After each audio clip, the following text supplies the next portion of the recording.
Isang araw bago magsimula ang 90-day campaign period, isang kandidato sa pagkasenador ang opisyal na naghain ng kanyang pag-atras. Ang susunod na hakbang dyan ng COMELEC at ang mga paalala nito sa iba pang tatakbo sa halalan 2025, ihatid namin sa inyo maya-maya lamang.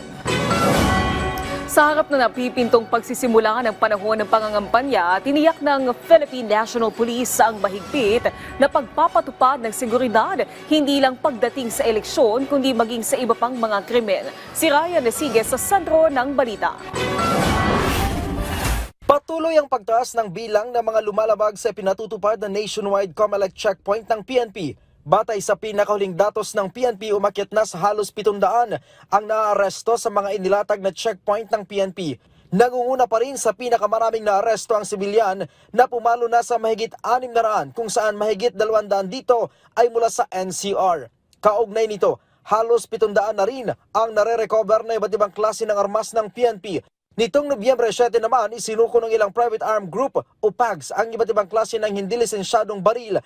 Ayon kay PRO3 Director Police Brigadier General Jean Fajardo, malaking bagay ang pagkakasamsam nila ng mga loose firearms para maging maayos at mapayapang ang nalalapit na halalan. Samantala, higit 3 buwan bago ang hatol ng bayan 2025, ipinatutupad na ng Philippine National Police ang 100 araw ng komprehensibong security plan. Pinaigting pa ang police visibility at strategic deployment sa pakikipagtulungan ng iba pang law enforcement at intelligence agencies, partikular na sa election hotspots. Pagtutuunan din sa 100-day security plan ang pagsawata sa private armed groups, paghuli sa mga wanted person, at pinalakas na operasyon kontra loose firearms.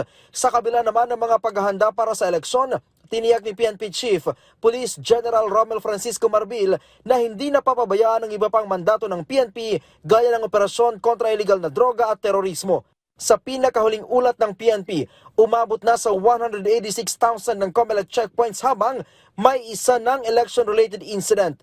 Mula dito sa Campo Crame, Ryan Lisiges para sa Pambansang TV sa Bagong Pilipinas.